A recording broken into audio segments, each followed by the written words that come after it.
Yo guys, welcome once again to one of my commentary reviews. Thank you for tuning in. I appreciate you. I love you guys. Let's get into it. So today I have a story of a love triangle that went bad. It's a story that happened in South Africa involving a woman called Nkumisa Selani. So I will read the story. I think it's somewhere there. This story. I'll read this story and go through it with you. So here's what happened. In 2016, Nkumisa Selani discovers that her boyfriend from Malawi, Michael Changisa, infected her with HIV. Very tragic. It begins off very tragic. A woman realizing that her male partner gave her HIV. I don't know how you would react. Let's see how she reacts to this situation. Nkumisa calls her other boyfriend from Zimbabwe, Michael Piri, where she asks him to help eliminate Changisa. Piri does the job and they buried Changisa in the yard of her house. Already it's turning dark. So this woman has a boyfriend in Malawi and discovers that this boyfriend gave her HIV. So she goes to another boyfriend. So she had a roster. She goes to another boyfriend who is from Zimbabwe, a Mr. Piri, and asks him to dispose of Mr. Piri, which already kind of gives me an idea of what type of person Mr. Piri was. Of course, he might be inclined to violence, because I would imagine a woman coming to me and asking me to kill someone. I would decline unless I have already done it, or I have done it at some point. It's now second nature. So I assume that Mr. Piri was already a killer. Let's go on with the story. Before I do that, what's interesting for me at this point is that she buries the body in her backyard, in her yard. I would think that this woman lives in a medium to low density suburb, because if this happened in the ghetto, everyone would know. Based on the fact that she had the ability to hide a body in a yard and no neighbor, no one else would detect it. That says a lot of where she stays in South Africa. I would imagine in the ghetto, you know how the ghetto is, like the high densities, where your neighbor can just pop by and ask you for a cup of sugar. They'll just come to your house, and have conversation with you like it's normal. No sweat. If that was the situation, if she had buried the body in a high density, someone would have known. Her neighbors would have known. So let's move on. In 2017, Piri moves in and stays with Nkumisa and their two sons, 17 and 10 years old, in the house. Piri becomes abusive to Nkumisa, so Nkumisa and the son kill and bury Piri on top of Changisa's body. Wow, it's the rabbit hole is getting deeper and deeper. Okay, so just as I suspected, Mr. Piri was an abuser. He was inclined to violence. He was accustomed to violence. That is why Nkumisa had to hire Piri, not hire, but ask Piri to dispose of her other boyfriend. And Piri probably had the motive. The motive would have been that he probably also contracted some form of sexually transmitted disease, maybe HIV, maybe an STD, assuming that he was having unprotected sex with this woman. Depending on how this woman spun it to Piri, it's either one of two. This is just me trying to get down to the bottom of this. Piri obviously had a lot of motive. Not sure what actually motivated him. Probably he had also been infected by HIV, or Nkumisa told him a very compelling story, which triggered Mr. Piri to act in the way that he did, unaliving Mr. Changisa from Malawi. So Piri becomes violent, abusive to Nkumisa and her son, 17-year-old, and this woman decides that let us get rid of this person. Let us get rid of this person. So already this woman has issues. One, she involved a 17-year-old son. All right, she is the epicenter of this whole shenanigans. First of all, she involves a boyfriend to get rid of another boyfriend. And then when this boyfriend moves into the house, she involves her own son, a teenager, to be complicit in the murder of Mr. Piri. And not only that, they ended up burying Mr. Piri on top of Mr. Changisa's body. Talk about he who digs his own hole shall be buried in it. That's what actually happened. I'm trying to imagine myself waking up in the morning, stepping onto my door porch, yawning. You know how that yawn is, that yawn from waking up in the morning, and realize that, oh, I actually have people buried in this yard, and be fine with it. You definitely have to be psychotic. So I think this woman was very manipulative. She could manipulate people into doing what she wanted. She was psychotic. She, in her mind, every problem had to be resolved through violence. That's absurd. Every disagreement, every challenge, every obstacle had to be paid for in blood. It's a very sad life story, unfortunately.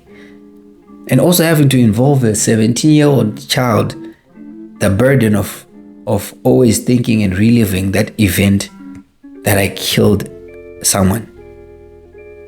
It's crazy.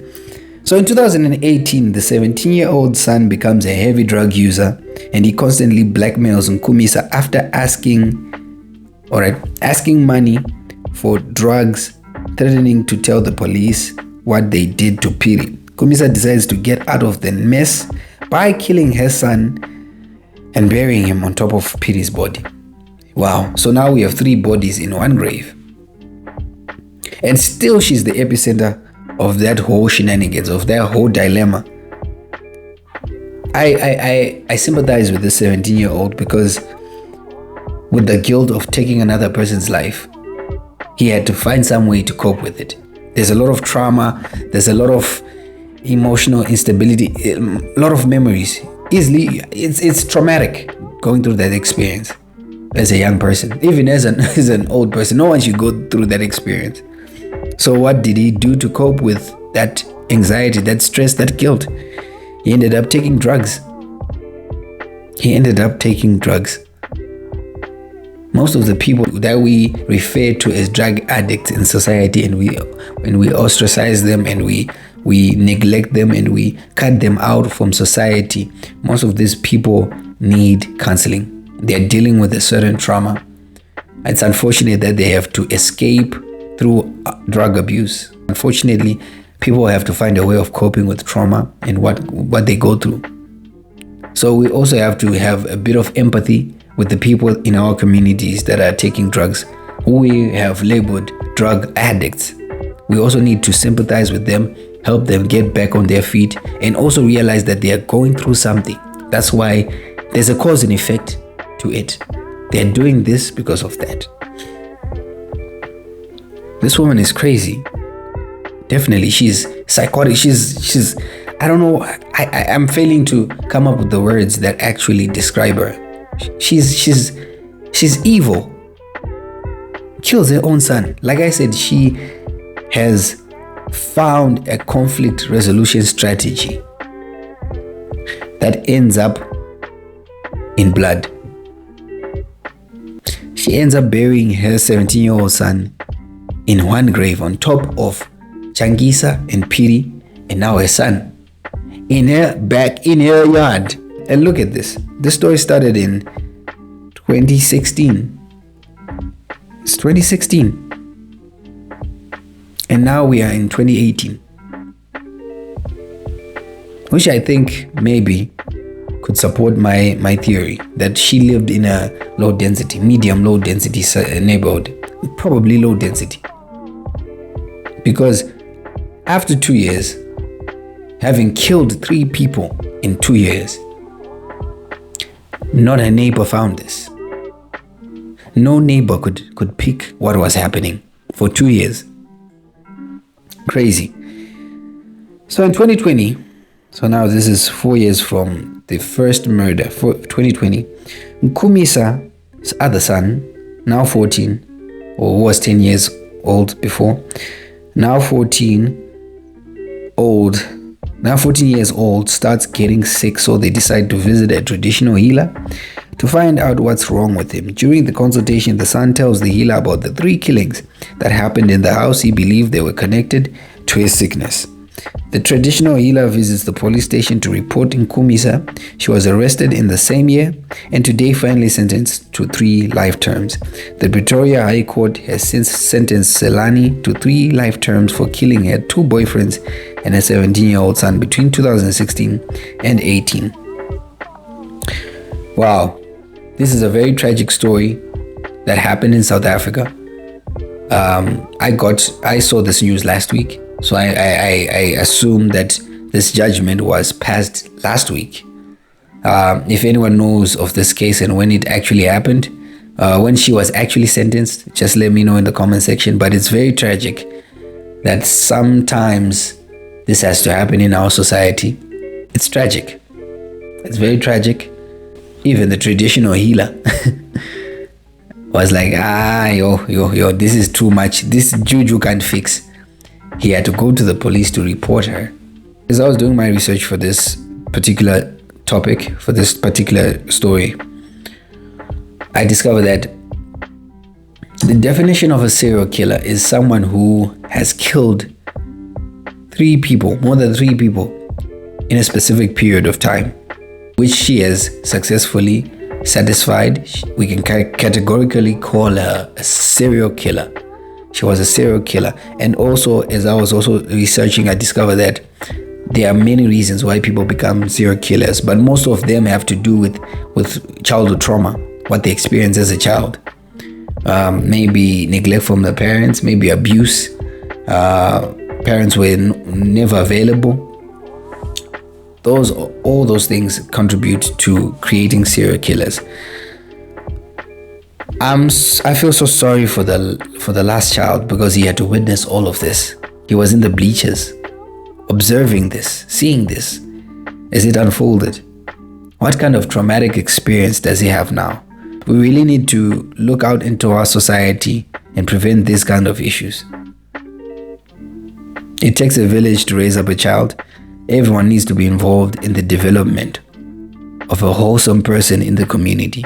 Unfortunately, nowadays, with all these rights, we can't interfere or we can't contribute into the raising of people in the society. You can't be reprimanded by your neighbor if you do bad things as a child. You can't be guided by someone in your neighborhood, an elderly person who they don't have the access to mentor you. And most of the times with how things are, parents cannot take up the whole responsibility of raising a child because they also have pressures, life pressures. They want to supply, they want to provide. They're always at work trying to provide for their families. So they sometimes get overwhelmed and neglect the social aspect of raising a person. Let me know what you think in the comment section.